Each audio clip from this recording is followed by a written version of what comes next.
para presentar para presentar en esas fechas, ¿no? Sí, es un trabajo de investigación referida a la temática que estamos abordando en unas 4, 5, 6 páginas que ustedes individualmente lo presentan y esa es la modalidad de calificación según lo que el doctor Cayato también me explicó, ¿no? Que no se tiene un examen así como tal, uno final, que en algún momento de los programas se tenía, pero ahora es un trabajo final. ¿Ya? A ver, nuevamente me voy a ir a lo que estamos hablando. Ustedes me dirán si hemos retomado. Dice competencias a desarrollar. No sé si se ve. Se ve, doctor. Bien. Bueno. Las competencias a desarrollar. Los doctorantes amplían conocimientos teóricos y prácticos acerca de la seguridad y soberanía alimentaria, así como sus implicaciones e impactos sociales, económicos y políticos. Demuestran un buen manejo de la terminología del campo de la agronomía, recursos naturales y agrobiodiversidad. Comparan, discuten y articulan los diversos enfoques, principios, políticas y normatividad de la seguridad y la soberanía alimentaria. Se sienten motivados a realizar un ejercicio práctico de aplicación de la investigación acerca de la agricultura campesina y familiar frente a la crisis ambiental global. Esas serían las competencias a desarrollar.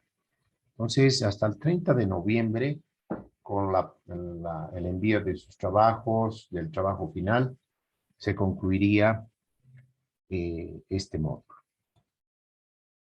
Tenemos una bibliografía recomendada y algunas páginas también web que están acá.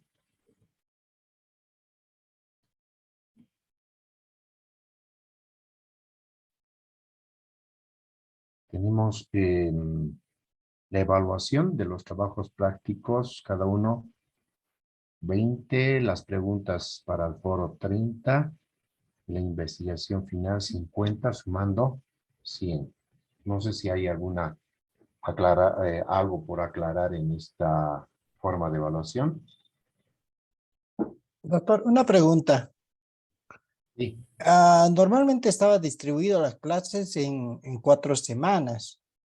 ¿Por qué estaríamos terminando el 30, que viene a ser creo que miércoles, ¿verdad? Sí. Y generalmente tendríamos que haber terminado en todo caso el 3 de diciembre. Ah, sí. Sí. Eso es, podemos ajustar eso. Usted dice 24 al 3, ¿ya? En realidad, esta fue tentativa en mi planificación de diciembre. ¿Está bien? Doctor, en el cronograma dice domingo 4 de diciembre. Domingo 4. Bueno, entonces concluiríamos el 3, ¿no? ¿O el 4? En vista del trabajo de investigación, yo creo que sería bueno el 4. Ya, perfecto. Hasta el 4, domingo. Muy bien. Ahí dejamos entonces.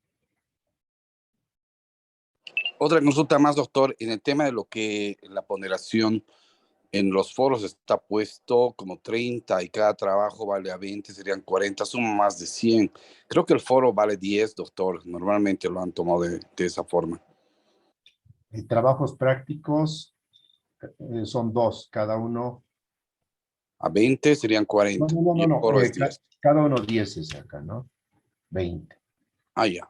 Preguntas para el foro 30 y la final 50. Yo creo que está bien.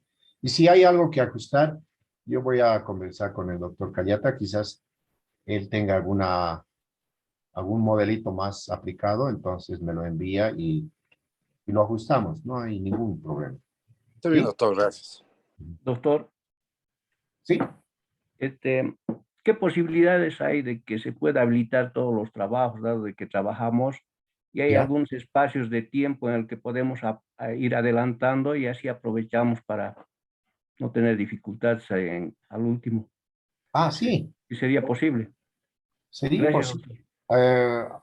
A ver, déjeme ver en realidad el coordinador, el doctor Cayata, me había solicitado, y es lo que tengo acá del doctor Cayata, el texto de lectura del módulo,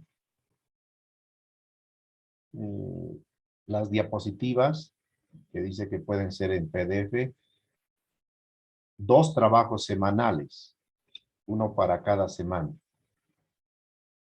y un trabajo final. Un trabajo final. Dice que tiene que tener un notorio componente investigativo toda vez que no hay examen. Y dice 5 preguntas para el foro. Eso es lo que me envió. Entonces, yo le envié ya los materiales, el trabajo y todo eso. Y mañana le consultaré respecto a la pregunta si estos 2 trabajos semanales, uno para cada semana, dice, y el trabajo final podría enviárselos o cómo hacer, y mañana les digo, ¿sí?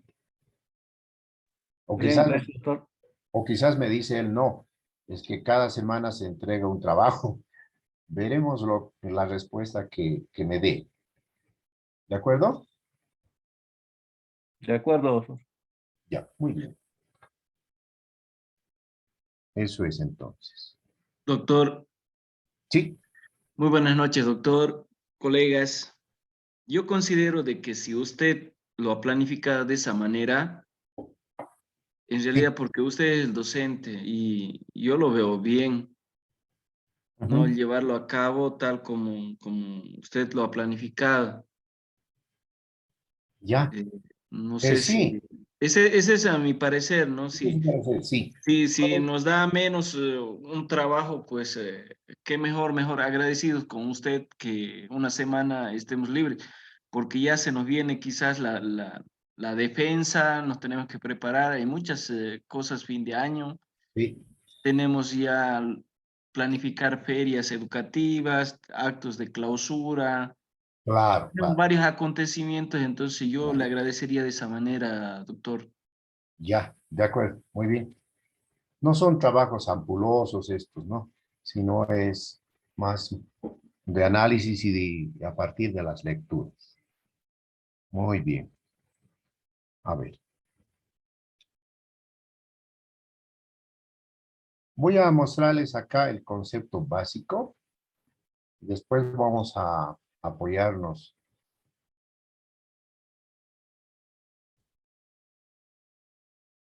con las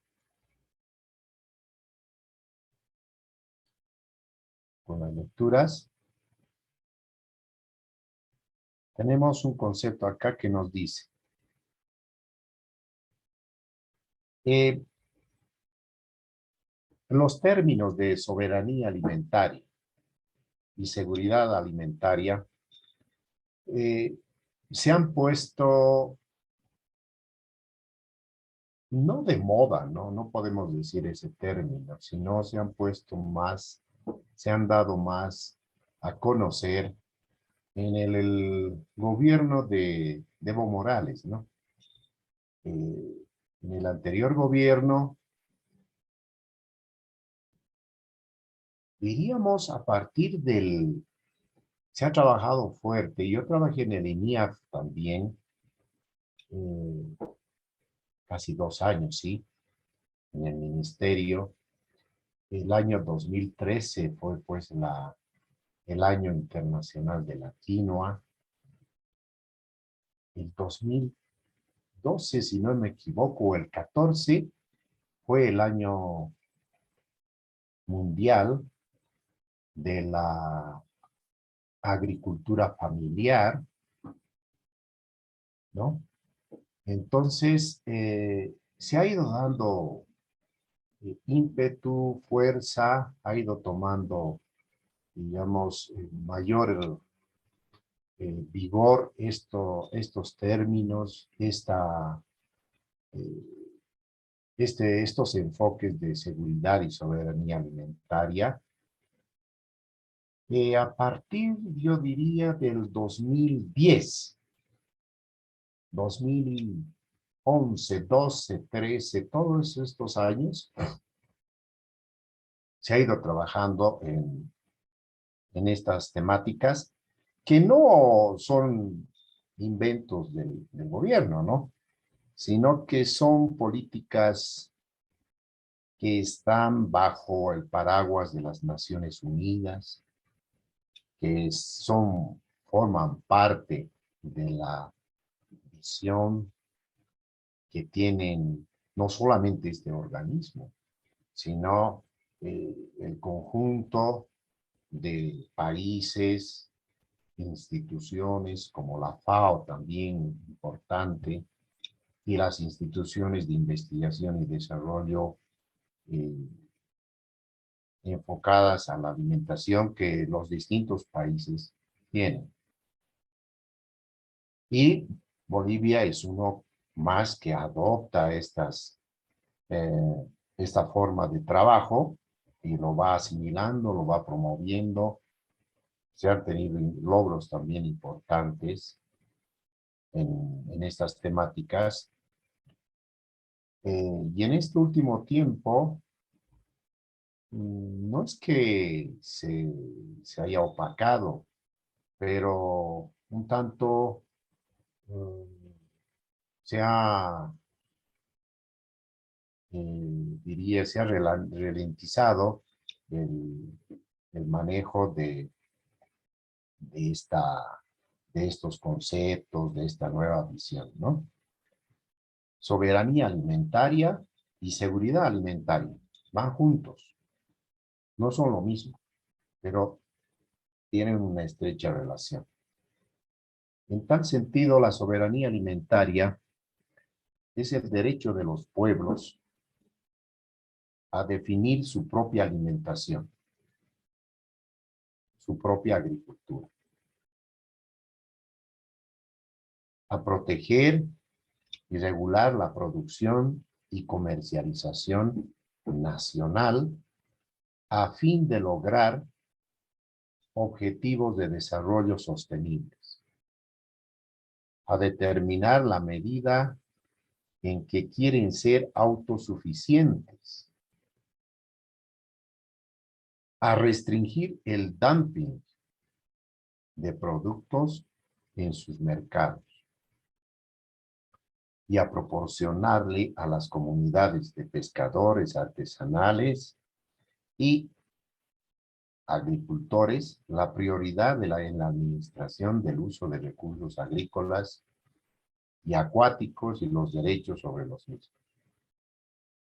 La soberanía alimentaria, por lo tanto, no invalida el comercio, sino más bien fomenta la formulación de políticas y prácticas de comercio que sirvan a los derechos de los pueblos, a la alimentación y a la producción inocua, sana y ecológicamente sostenible. No olvidemos que antes de ayer, hoy, se está desarrollando en Egipto la 24ª conferencia de la COP, ¿no? Del acuerdo de partes relacionada con el cambio climático, ¿no? Donde se reúnen países, mandatarios, técnicos, para discutir la tan crucial temática que, aunque por las informaciones que nos llegan, los países más contaminadores como son Rusia, no no están participando, ¿no? China tampoco, y no sé en qué irá a quedar esta cumbre. Bien. Acá tenemos una pequeña ilustración. Este es el concepto de soberanía alimentaria. Es decir, que los pueblos puedan definir su propia alimentación, su propia agricultura, su propia pesca, su propia forma de regular su comercialización, ser autosuficientes y puedan producir alimentos inocuos, sanos y ecológicamente sostenibles. Ese es el concepto de soberanía alimentaria. Y el concepto de seguridad alimentaria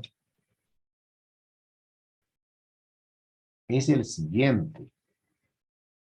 Existe seguridad alimentaria cuando todas las personas tienen en todo momento acceso físico y económico a suficientes alimentos, inocuos y nutritivos para satisfacer sus necesidades alimentarias y sus preferencias en cuanto a los alimentos a fin de llevar una vida activa y sana. La cita es de la FAO 1992, concordante con el Plan Nacional de Desarrollo Bolivia Digna, Soberana, Productiva y Democrática para Vivir Bien, 2006-2011. Entonces, seguridad alimentaria va enfocada, ¿no?, a tener ese acceso físico y económico a alimentos sanos, nutritivos, que puedan satisfacer las necesidades de las personas, ¿no? Por lo tanto, seguridad y soberanía alimentaria tienen un nexo fuerte, ¿sí? La seguridad alimentaria descansa en 6 pilares fundamentales, y eso está acá.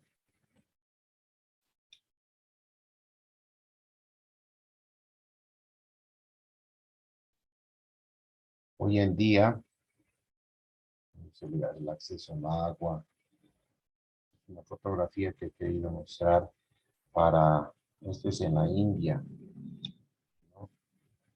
Cómo la gente se aglomera para sacar un balde de agua de un pozo común, ¿no? Donde la disponibilidad de este recurso es muy limitada. Y esperemos que no lleguemos a estas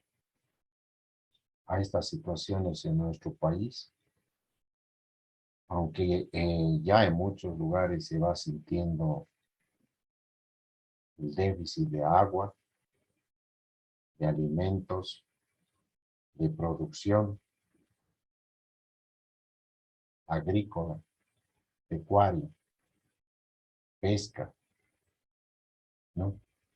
Que en algún momento ustedes comentarán algunas experiencias que tengan, ¿no?, respecto a esto, ¿sí? Bien, voy a pasar, después vamos a regresar a los pilares, ¿sí? A los pilares en los que descansa la seguridad alimentaria. Pero antes quiero mostrar otro documento. A ver. Es así. Ponemos acá.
Déjeme un momentito ver estos documentos.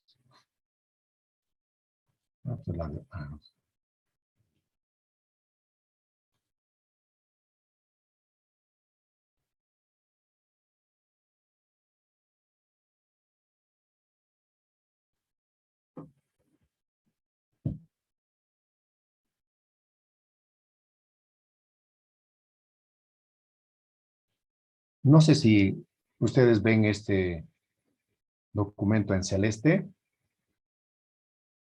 Dice seguridad y soberanía alimentarias. Sí, se ve. Se ve, ya. A ver, voy a ir pasando. Este documento corresponde a la FAO.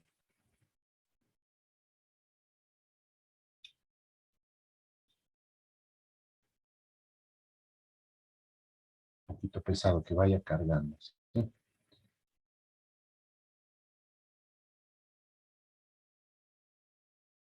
Voy a dar un segundito.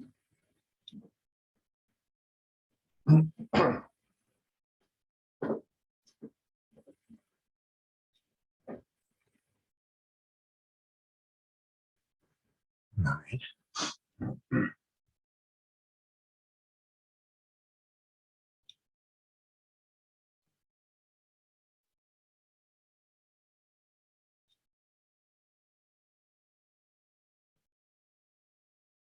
A ver. Seguridad alimentaria, soberanía alimentaria, derecho a la alimentación. Ya habíamos mencionado que la seguridad alimentaria, Doctor, no se ve la diapositiva, no se ve. solamente la carpeta donde están sus archivos. Sí, ya.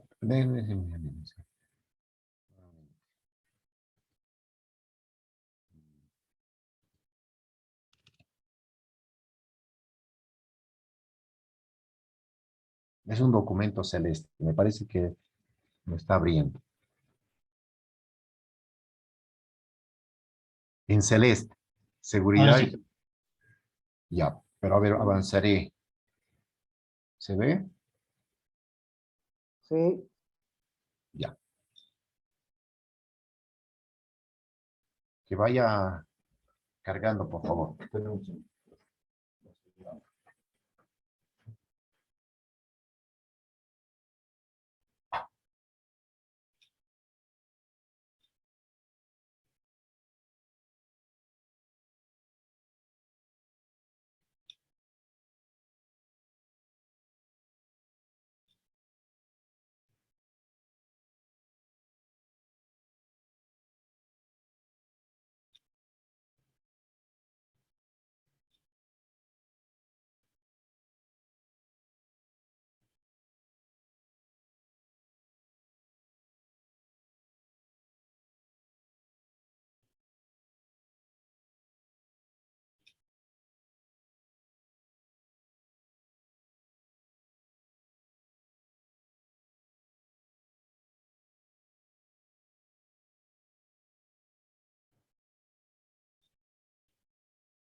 Bien, a ver.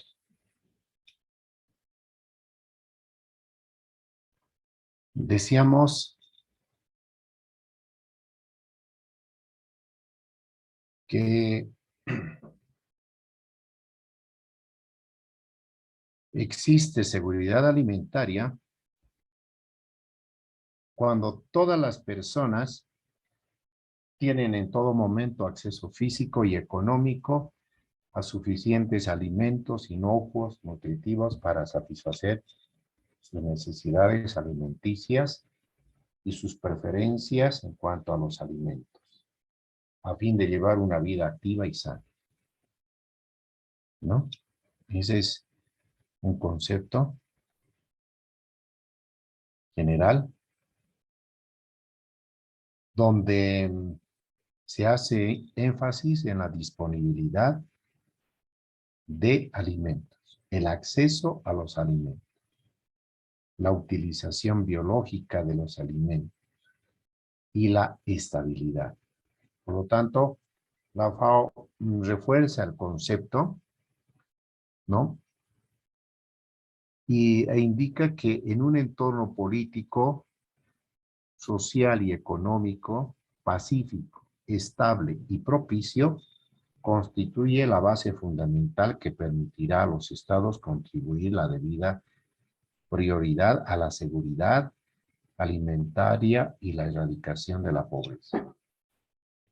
No olvidemos que según los objetivos del milenio y también los principios, las metas que tiene el desarrollo sostenible, según las Naciones Unidas, una de las primeras constituye la erradicación de la pobreza y el acceso a la alimentación segura, ¿no? Por eso que aquí la FAO reafirma esto, señalando que para que se tenga una seguridad alimentaria, para asegurar la alimentación, también tiene que haber seguridad del Estado. Tiene que haber un entorno político, un entorno social, económico, pacífico, estable, propicio, que fomente la producción, que apoye al pequeño productor, al mediano, al gran productor con incentivos, con formas de canales de exportación, canales de importación de insumos para la producción, etcétera, ¿no? Semillas, insumos. Entonces, es básico la estabilidad política, económica y social de un país. Entonces, está ligado. En un país que está en guerra, un país que está en convulsión social, en crisis económica, difícilmente puede asegurar la alimentación. Eso tenemos que tener muy en cuenta. Y la soberanía alimentaria, que dijimos que es aquella condición, ¿no?, de elegir, de ser soberanos en nuestros alimentos, en elegir nuestra alimentación, nuestros alimentos, la forma de proteger su comercialización, sus canales de comercialización, de llegada al consumidor. Esto recae, según el acuerdo que se llevó a cabo en Nayeli en 2007, The Six Pillars of Food Sovereignty. La soberanía descansa sobre 6 pilares. 1, se centra en alimentos para los pueblos. 2, valores de los proveedores de alimentos. 3. Localiza los sistemas alimentarios. 4. Sitúa el control a nivel local. 5. Promover conocimientos y habilidades. Y 6. Ser compatibles con la naturaleza. Estos 6 pilares son los que, sobre los que debería descansar la soberanía alimentaria, y podemos explicar de forma resumida cada uno de ellos, ¿no? Dice, se centra en alimentos para los pueblos. Pone la necesidad de alimentación de las personas en el centro de las políticas. Por lo tanto, la alimentación, el acceso a la salud, el acceso a la alimentación son básicos, y a la educación. Es un triángulo, ¿no? Pero fundamental para cualquier estado. Salud, educación, alimentación sana, ¿no? Insiste en que la comida es algo más que una mercancía. No debería verse a la comida como algo que va a redituar utilidades, sino va más allá de esto. La alimentación, la comida es un valor, un derecho que tienen los pueblos para su sobrevivencia, para su alimentación. 2. Valores de los proveedores de alimentos. Apoya modos de vida sostenibles.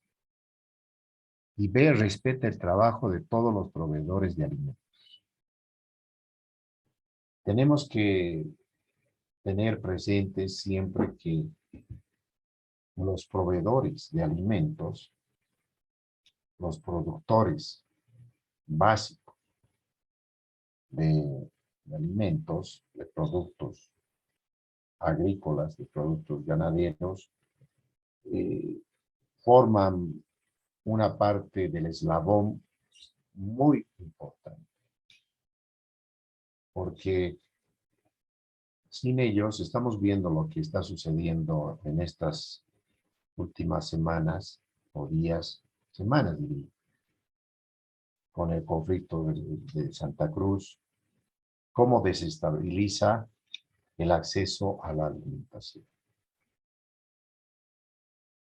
Ya no es fácil conseguir pollo, no es fácil conseguir carne al precio adecuado, pese a que esa carne viene del altiplano, también del oriente, obviamente, pero se entra a un desequilibrio de precios grande, y si esto se agudizara, Dios no lo quiera,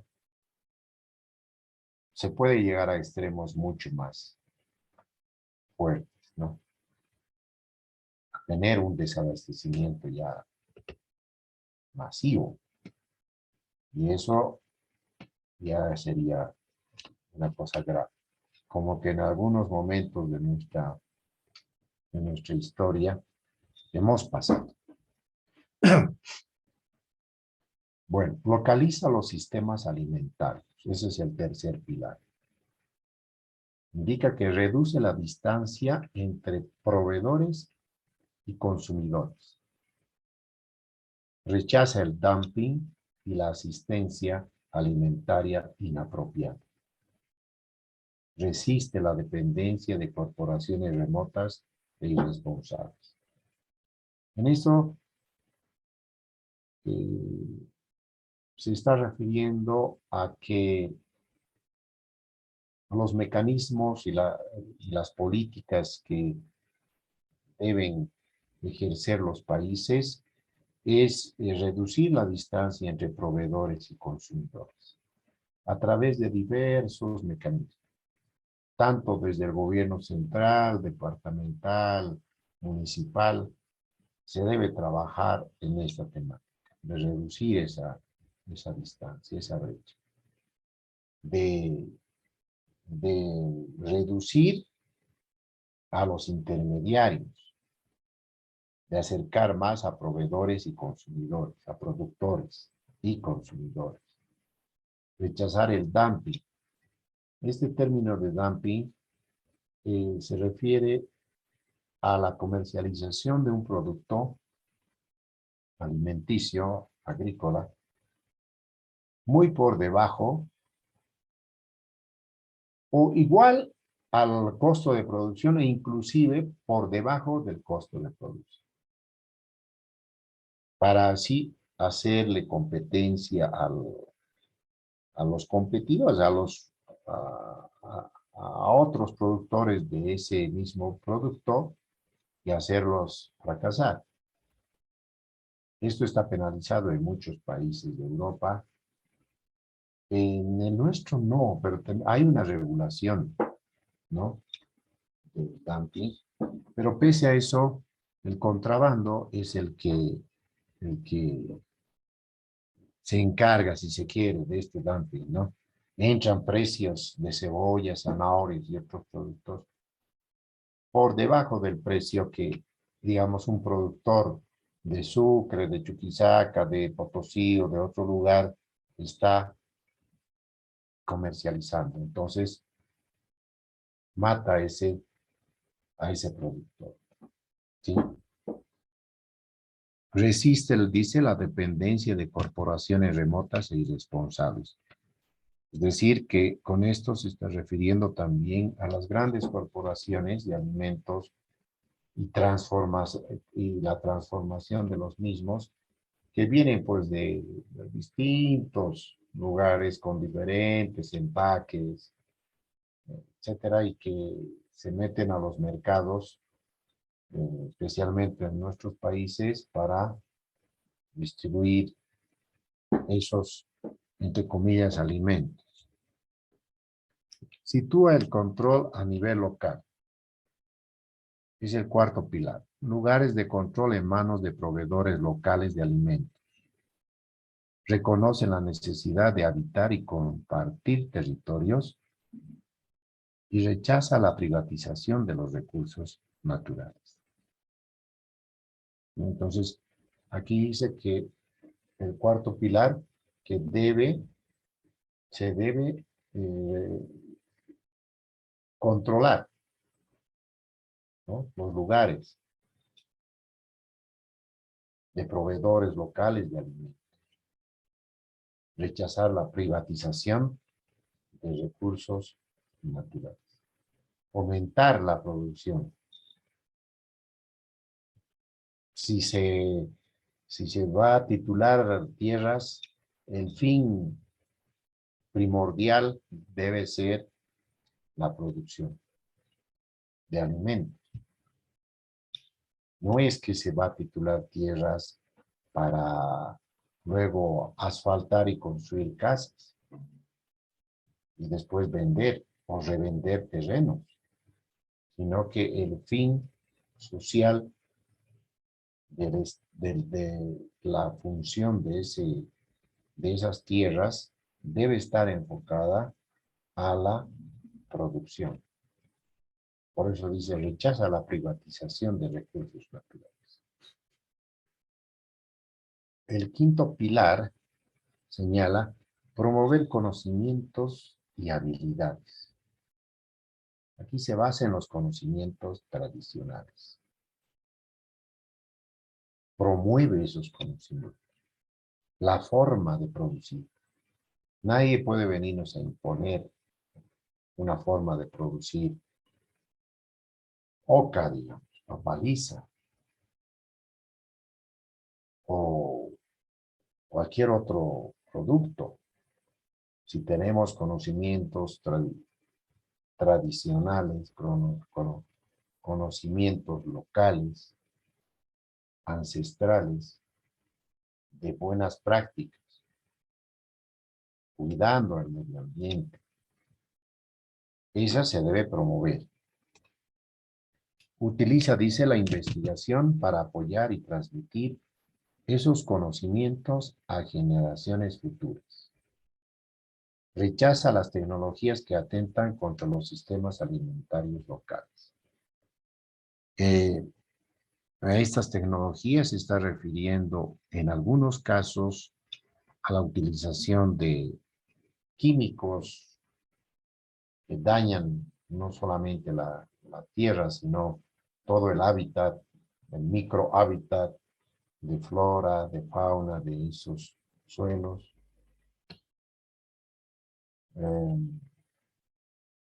Químicos para defender o fumigar plantaciones para insecticidas, fungicidas, pero que en realidad también mata a insectos beneficiosos.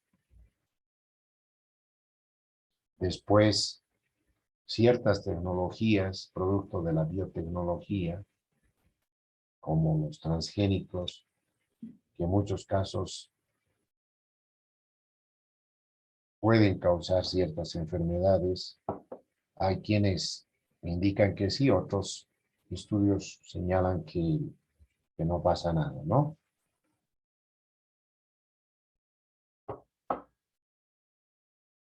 Y promover los conocimientos tradicionales. Eso no quiere decir que las nuevas tecnologías, que las nuevas formas de producir, que los nuevos productos, los nuevos materiales no se empleen, no se utilicen. Varios países son líderes en la producción agrícola, como es el caso de un pequeño país árido, desolado, pero gran productor, potencia en agricultura como es Israel, o acá nuestro propio vecino que es Chile, con suelos extremadamente áridos, pobres, pero que gracias a la tecnología obtienen niveles de producción elevadísimos, ¿no? Y ser compatibles con la naturaleza. Ahí dice, maximizan las contribuciones de los ecosistemas y mejora la capacidad de recuperación. Rechaza el uso intensivo de energías, de monocultivos, industrializado y demás métodos destructivos. Entonces, el sexto pilar va enfocado a la preservación de los ecosistemas. Producir, pero sin dañar el ecosistema. El monocultivo es negativo para el suelo, es negativo para la producción, para los rendimientos. Bien. Entonces, estamos señalando que el derecho, sin el derecho a la alimentación, no puede asegurarse ni la vida, ni la dignidad humana, ni el disfrute de otros derechos humanos. La alimentación es vital, es básico, es fundamental. Forma parte de las necesidades básicas, alimentación, vestimenta y techo, ¿no? 3 componentes.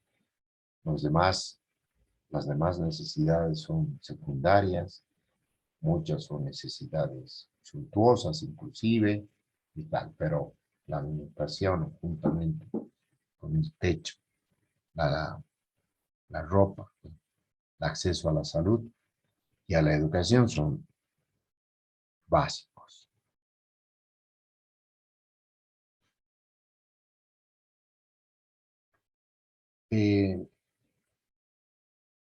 La seguridad alimentaria y nutricional y la soberanía alimentaria son conceptos antagónicos o complementarios. Son complementarios, pero no significa lo mismo, dijimos. Las diferencias centrales son 2. El concepto de seguridad alimentaria que es adoptado por los países miembros de la FAO, es, si se quiere, un concepto neutro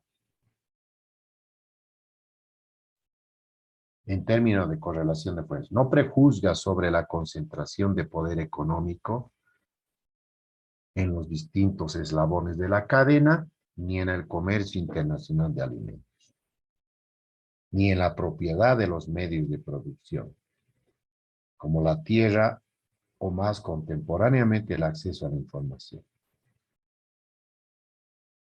En tanto que el concepto de soberanía parte justamente de constatar la asimetría del poder de los distintos mercados involucrados y en los distintos espacios de poder, como en los ámbitos de las negociaciones comerciales multilaterales. Apela entonces al papel equilibrador que pueda jugar un Estado democrático y concibe que los alimentos sean más que mercancías. Esa es la primera diferencia, ¿no? Seguridad y soberanía. Y la segunda diferencia sustancial tiene que ver como cómo producir alimentos.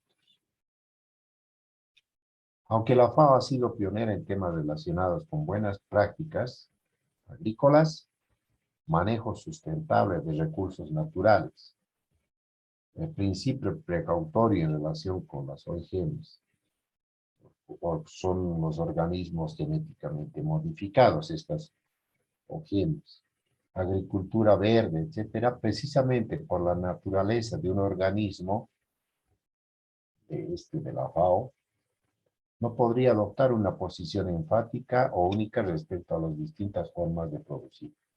La FAO no puede dar así directrices para seguir al pie de la letra. Se reconoce en la literatura especializada tres grandes patrones tecnológicos: la agricultura industrial, la agricultura biológica y la agricultura orgánica, ¿no? Es un poquito más adelante hablaremos, pero en términos generales hay tres grandes patrones tecnológicos.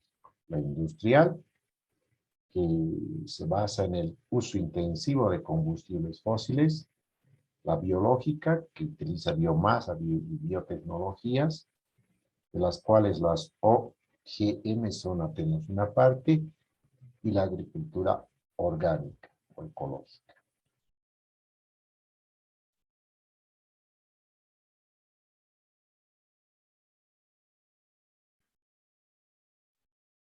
Entonces, en conclusión, ligar el desarrollo con la seguridad y los derechos humanos constituye un fuerte argumento para difundir que la seguridad alimentaria, tal como es definida por FAO, con un término que implica la continuidad con los propósitos que han animado su existencia durante años de su fundación, solo puede realizarse asumiendo la autonomía de los gobiernos para definir sus propias políticas alimentarias.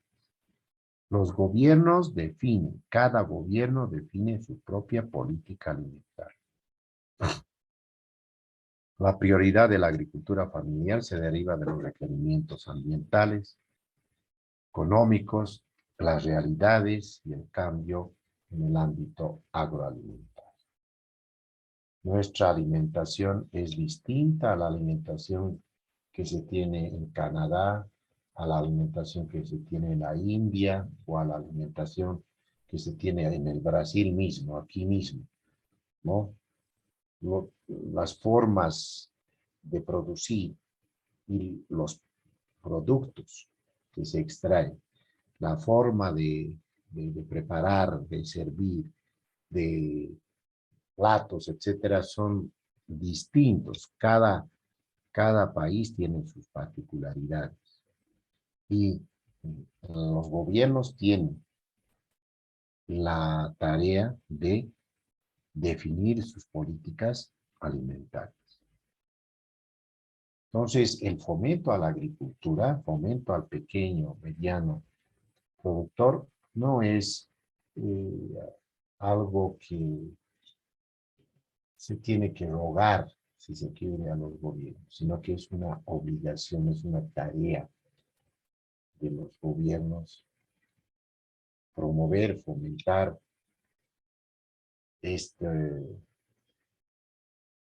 la seguridad y la soberanía alimentaria.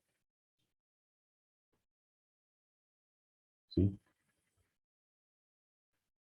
Reafirmar que el mandato central de la FAO ha sido sistemáticamente confirmado por sus instancias de gobierno que condensa el concepto de seguridad alimentaria. Explicar que la seguridad alimentaria, en su acepción más reciente, prioriza el ámbito del acceso a los alimentos y en consecuencia de las políticas que de ahí se derivan. Subrayar que el concepto de soberanía alimentaria no es antagónico ni alternativo al concepto de seguridad alimentaria. Sus dos componentes se colocan uno más allá del concepto de seguridad alimentaria y son definiciones irrenunciables del Estado moderno, su soberanía en general y específicamente para definir políticas alimentarias. Sugerir que dado que la FAO y sobre todo los países de la OEA lo son también en Naciones Unidas y en su Asamblea General, que fue presentado, dice, por el secretario general, entonces el discurso de la más amplia libertad. Y aquí tenemos entonces toda la explicación, ¿no?, de lo que es la seguridad alimentaria, el derecho a la alimentación, la seguridad alimentaria y nutricional y la soberanía alimentaria, conceptos antagónicos y complementarios, convergencias discursivas de seguridad alimentaria y soberanía alimentaria y derecho a la alimentación. Entonces es un documento bastante amplio que se les envía a todos en la plataforma y también en el grupo para que puedan irlo repasando, leyendo los momentos que ustedes puedan y puedan también de esta forma reforzar, adquirir conocimientos no pues especializados, pero sí tener mayor conocimiento sobre estas temáticas, ¿sí? Derechos de la alimentación, el significado. Y aquí explica con más detalle lo que es, ¿no? Entonces, en términos resumidos, podemos señalar que estos dos conceptos son complementarios, van juntos, son de gran importancia para los gobiernos, para los países, para los habitantes. Estamos viendo ahora la gran pugna por el censo 2000, ¿cómo es?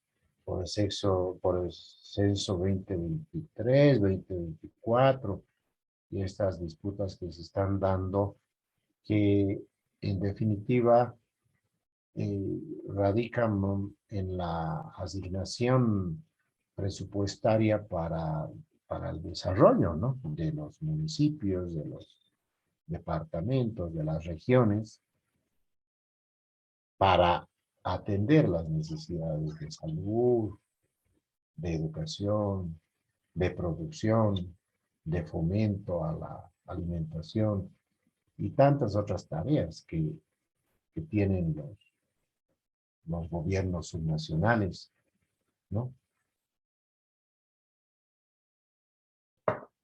Este es, digamos, un panorama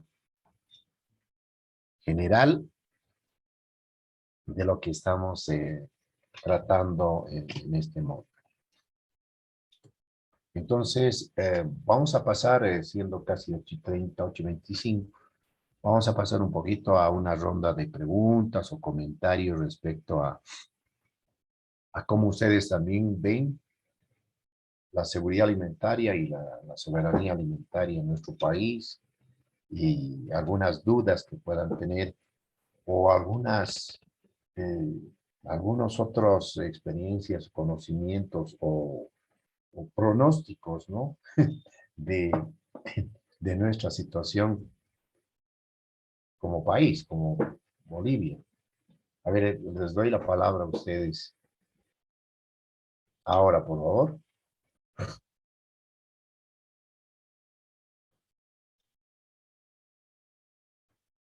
Si alguien quiere comentar.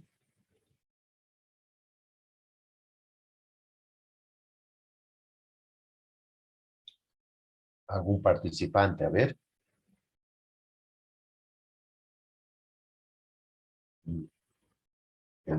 ¿Cómo entiende estos conceptos, estas definiciones, los pilares, hacia dónde vamos, cómo estamos trabajando en estas temáticas? El informe del presidente de hoy habló mucho sobre cifras relacionadas con producción, con distintos rubros productivos. A ver, les cedo la palabra para que ustedes puedan comentar, por favor.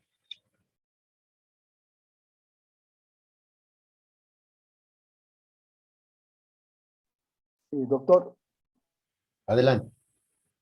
en la ley de la madre tierra están incorporados estos conceptos de soberanía y seguridad alimentaria, ¿verdad?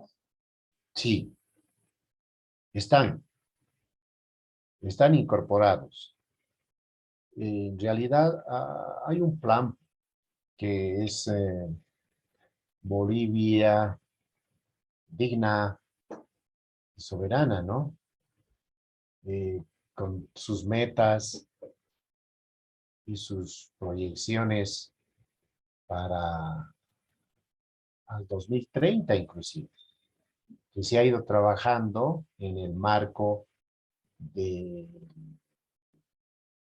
paraguas grande que es el desarrollo sostenible, que está regido por el organismo de las Naciones Unidas, en que los países tienen que trabajar sus planes, ¿no? Y ahí está inserto estas temáticas para el vivir bien, ¿no? Gracias. A ver, ¿alguien más? ¿Cómo se promueve desde los ámbitos locales, en los colegios, en las unidades educativas? ¿Hay trabajo referido a la alimentación, a la producción local, a la producción familiar, a la producción a pequeña escala, pero con un alto significado, la producción de alimentos? ¿O es que nada se hace en las escuelas, en las ciudades, en el campo, bajo el Avelino Siñán y Elizardo Pérez? A ver, habían unos cuantos, 2, 3 participantes del área de educación. ¿Qué pueden decir?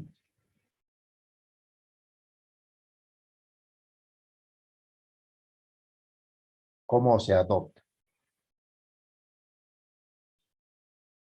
¿O cuál es esa visión desde la ley educativa?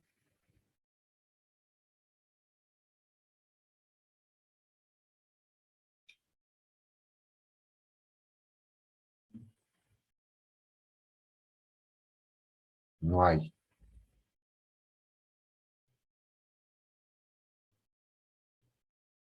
Lo están pensando.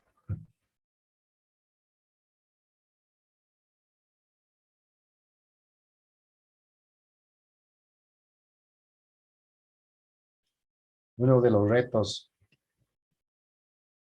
que tiene no solamente nuestro país, quizás nuestro país es más privilegiado en cuanto a su soberanía y seguridad alimentaria que otros países de la región, inclusive países desarrollados. Pero se enfatiza y hay un desafío grande en aumentar la producción y la productividad de alimentos para enfrentar la demanda futura.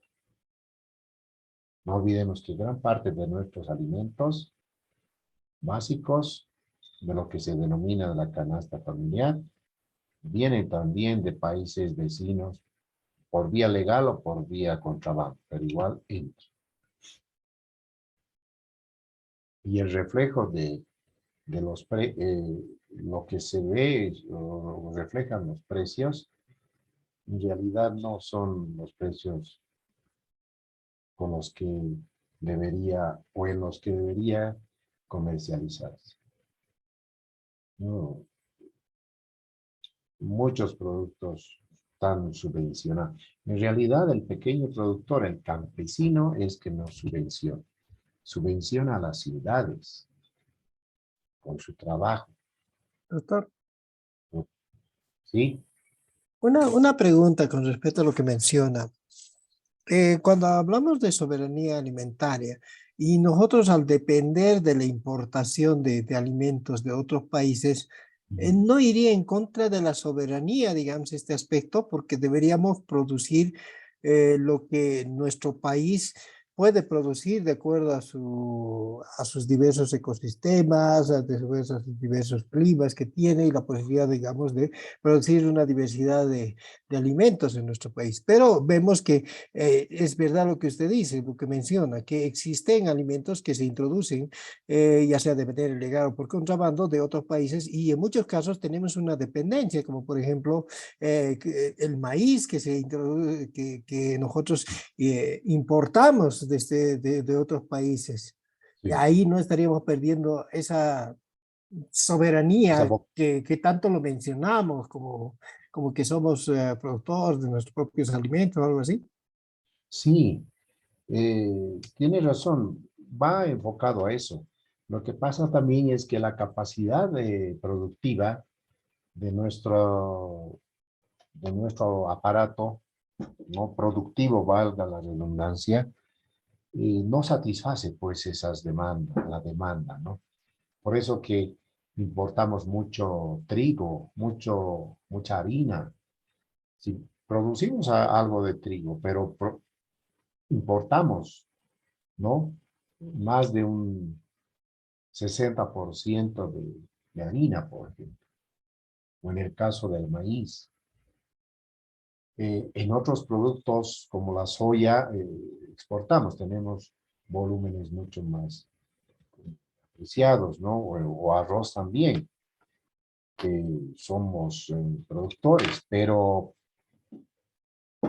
es las capacidades, también la tecnología para producir esos grandes volúmenes y los rendimientos de trigo, por ejemplo, que no los tenemos comparados con Argentina, para no ir muy lejos. Entonces, el país se ve obligado a importar. No es malo que importemos ciertos productos, ¿no? Lo malo es que muchos de ellos eh, entran por vía no legal, por vía de contrabando, y se vende, se comercializa a precios más bajos de lo que el productor local produce. Caso de zanahoria, caso de cebollas, que vienen de la ajos, que viene del lado del Perú. Entonces, a eso se denomina el dumping. Ese dumping que hace daño a las economías locales, a los productores de esos productos que no les, que vender al precio que estarían vendiendo de lo que entra de contrabando, ellos prácticamente no recuperan ni siquiera el capital que hayan invertido. Eso hace daño. Ahí tiene que trabajar el gobierno, ¿no? En regular esos canales de entrada de esos productos. Y muchos productos agrícolas no reflejan pues el precio real que venden por un boliviano una cantidad de perejil, por ejemplo. O te venden por un boliviano una cantidad de locotos. Que poniéndonos a pensar, no hay pues relación. Con un boliviano podrás comprar 2 chicles, pero imagínate producir locotos o producir diversas verduras, hortalizas, tiene su costo, tiene su mano de obra, sus costos de producción que no compensan esos precios. Entonces todavía la gente va a los mercados y regateamos los precios a las caseras. Queremos que nos vendan a menos. O sea, ¿dónde más? Ellos están subvencionando nuestra alimentación. De la mayoría de los productos. Quizás la carne pueda tener un valor, digamos, más competitivo, pero refiriéndonos a tubérculos, refiriéndonos a hortalizas, frutas inclusive, aunque en los últimos tiempos también ya se han encarecido estas frutas, pero están mencionadas. ¿Sí? Sí, al respecto, pero eso es lo que usted menciona. Es una cuestión, creo que, de economía, porque yo recuerdo, tuve la oportunidad de ir a Italia y en Europa, bueno, en Italia para ser preciso, había preguntado la carne, costaba 35 euros, ¿ya? Obviamente estábamos más o menos acá al cambio a 9 bolivianos por euro, ¿no? Pero acá en bolivianos costaba 35 bolivianos. Obviamente, si nosotros comparamos el precio de 35 bolivianos al cambio con 35 euros, obviamente el costo es bastante alto. Pero yo siempre digo, allá tú pagas con 1 euro lo que nosotros pagamos acá con 1 boliviano, ¿no? Entonces, ellos tienen una economía donde de alguna manera, digamos, su moneda y todo el movimiento económico genera, digamos, de que el costo del alimento se pague, digamos, al precio relacionado con esto. Obviamente, si ese fuera el costo acá, yo creo que nadie comería porque nuestra economía no da para pagar, digamos, el costo real. Entonces, tal vez alguna sugerencia, o sea, ¿cómo se podría manejar estos aspectos? Yo creo que estamos aquí, alguna vez vamos a ser asesores de alguna autoridad a nivel económico y justamente ver cómo se podría mejorar estos aspectos económicos que puedan condicionar o que de alguna manera puedan llegar, digamos, a pagar el precio justo del costo de la producción del alimento. Sí, no, tiene razón. Bueno, los ingresos de los países son pues muy distintos, ¿no? En el caso de Italia, el ingreso mínimo per cápita es pues muy superior al que nosotros tenemos, ¿no? Sin embargo, las regulaciones en los países europeos, en los países desarrollados, son también bastante controladas, ¿no? Yo recuerdo en España, por ejemplo, no permiten que de Francia entren vinos. Hay temporadas en que entrarían de forma o a precios muy bajos. Hay destrucción inclusive de camiones repletos de frambuesas, repletos de uvas y otros productos que entran de uno u otro país justamente por esa disparidad de precios, ¿no? y hay regulaciones fuertes, se va a cuidar las importaciones de muchos productos, están vetados de ingresar a un país, porque el país produce y tiene que vender dentro del mismo, ¿no? Tiene que comercializar. En nuestro país esas regulaciones no son así de estrictas. Vemos nomás esos reportajes de lo que sucede con los productos que entran por el río en el sur de la Argentina, ¿no? O por el desaguadero, o por el lado brasilero. Entonces, más bien, no sé si las autoridades se harán de la vista gorda o no abastece ese control, ya sale de las manos poder cortar todo eso, pero es lo que hace daño a nuestras economías, ¿no? Ahora, los precios, como les decía, tampoco la mayoría de los precios de los productos agrícolas no reflejan la realidad de lo que ha costado producir. Estamos espantados por el precio de la papa que ha subido a 60, 70 bolivianos, $10, digamos, ¿no?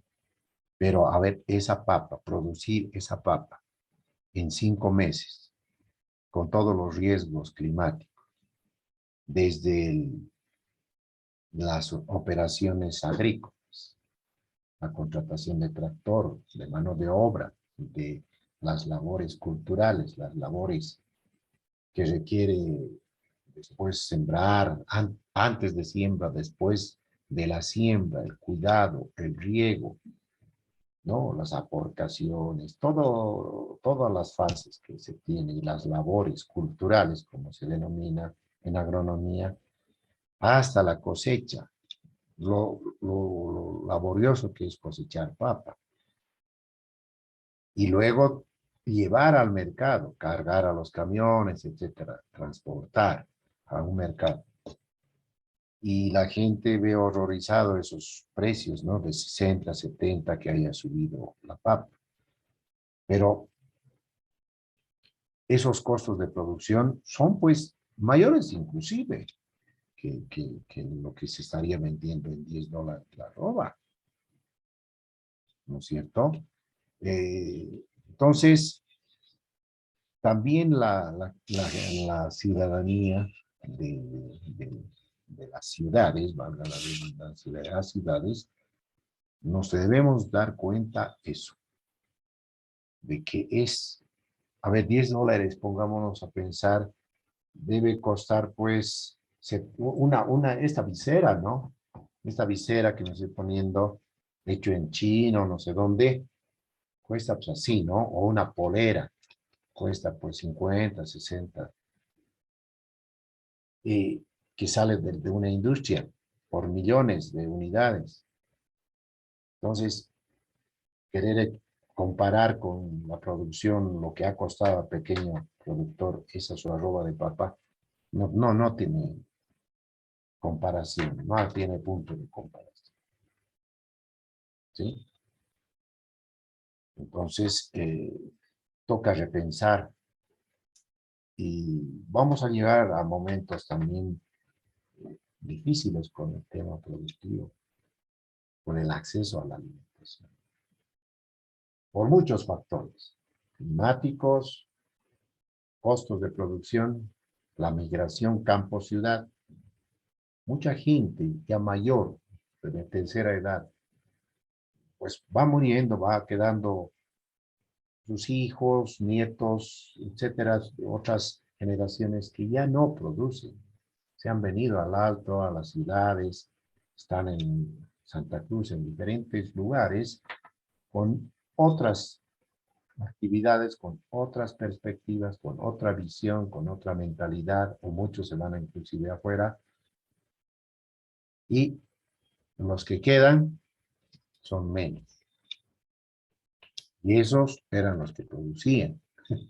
Entonces hay muchos factores, ¿no? Esta temática de la seguridad y la soberanía alimentaria es multifactorial, intervienen diversas, eh, diversos factores y es muy dinámico, no es estático.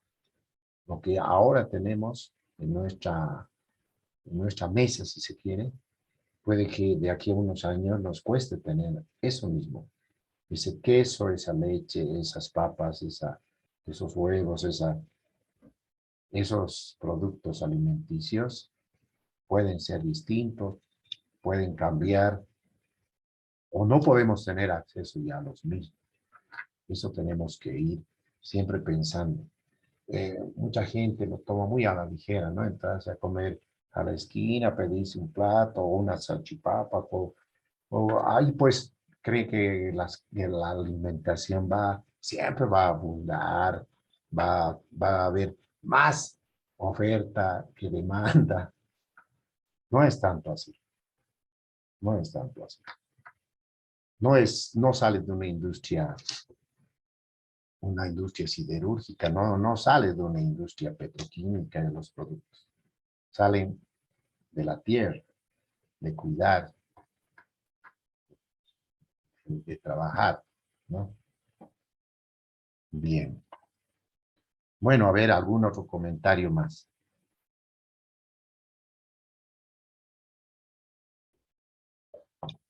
¿No hay alguna pregunta?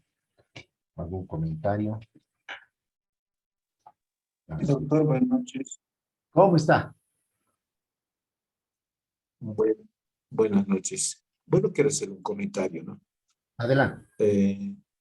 A veces, sí, gracias. Muy buenas noches, doctora, y a los compañeros. Yo creo que en esta situación de lo que es la seguridad alimentaria, propuesto como norma incluso, simplemente es una teoría. No se cumple. Y especialmente en todo lo que es la región de Bolivia. Tal vez en sí debe funcionar esto en la parte de lo que es Santa Cruz. Y cómo hace de que la población, especialmente del área rural, sobre todo de la región altiplánica, siempre van a migrar a otros lados, por el hecho de que no hay de cómo sobrevivir. Por ejemplo, los peruanos tienen el primer lugar en la exportación de llamas. Pero ¿qué son cuáles llamas? Propiamente de ellos no tienen. Solamente que llevan las llamas de nuestro lado, de lo que es de la región de Potosí, de Oruro y de La Paz. Se los llevan a otro lado porque les pagan mejor y el Estado no hace nada al respecto. Entonces, la producción ahí de las llamas deberían de darle mayor realce. Por eso la seguridad alimentaria que dicen es teoría. En la práctica no se da. La papa lo propio, del otro lado viene del lado del Perú. La cebolla, la zanahoria es lo propio. Ni siquiera podemos sembrar papa aquí y esperar a que la lluvia llegue. Sin embargo, a la región del... sí les dan todos los... se les puede decir los abonos, lo esencial para que puedan producir. Claro, obviamente a ese lado se van a ir la gente siempre, porque tienen mayores oportunidades, ¿no?, de producir, porque les dan también cobertura. ¿Y que este lado no se puede? Es que no hay estudiosos, no hay entendidos de la agronomía que no pueden producir. Mire que yo sepa, por ejemplo, la UPEA trajo avestruces desde Santa Cruz. Si no me equivoco, llegaron unos 250 y creo que ya quedan alrededor de unos 30. Pero en otros lugares han podido procrear. ¿Qué es lo que está sucediendo? Por eso yo digo, hay veces, todo es teoría en esa parte. No se da énfasis a la producción. Y ahorita lo que Ujú. usted me está repitiendo también es lo mismo, lo propio. Necesitamos. Ni siquiera una gallina podemos producir en la región del altiplano. Y yo sí que se puede, pero el Estado no le da pues la cobertura necesaria porque necesita pues fondos necesarios para poder arrancar y lo pueden hacer pues si hubiera ese sistema de trabajo, ese sistema de producción, seguramente que la población en sí del área rural van a estar en el mismo lugar. Veamos nomás en la región de los Yungas. Todos quieren plantar coca y está extremadamente en todos lados, no solamente de los frutales, sino hasta en los yungas de los llanos, que es Alto Ben, y ya producen coca, porque prefieren, es más fácil. No hay que esperar como las naranjas, que hay que estar recogiendo semejantes cargas, y es más liviano, obviamente, pues. Pero si no se le da los recursos necesarios, si no le da los caminos y el transporte necesario, obviamente la gente ya no va a querer. Mientras en el otro lado sí la están. Por eso hasta el mango, mira, de Santa Cruz viene. Todos los mangos que ahorita están es de Santa Cruz. De nuestro lado, de los yungas, aún todavía falta salir. Entonces, ahí se puede notar que todo lo que pregonan en el Estado simplemente es teoría. Estamos haciendo, siempre están haciendo, pero en la práctica no hay. Solamente les calman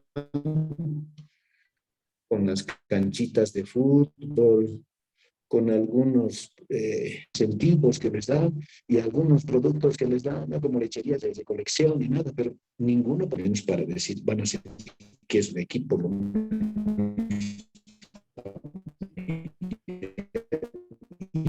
Llevarles. Porque los quesos, por ejemplo, aquí se los vende a modo artesanal, pero sé que esa misma leche se puede producir y puede 100, 200 bolivianos o más. Simplemente con el... Sí, verdad. Verdad. El Estado en esa parte, porque los recursos son necesarios también para poderlo. Simplemente se comenta. Así es. Así es. Bien, licenciado. Gracias por su participación. Bien. Bueno, yo creo que vamos a ir aquí dejando la temática. Mañana continuaremos con el avance. Gracias por las participaciones. Yo creo que para todos también es pesadito en este horario pasar. Y dejamos acá. Ya van a ser las 9. Mañana continuaremos entonces. Tenemos 34 participantes. A ver, voy a revisar aquí. Ahí había un chat. Ah, ya. Está bien. Muy bien. Bien, entonces mañana nos encontraríamos a la misma hora. ¿Sí? Voy a ir cerrando el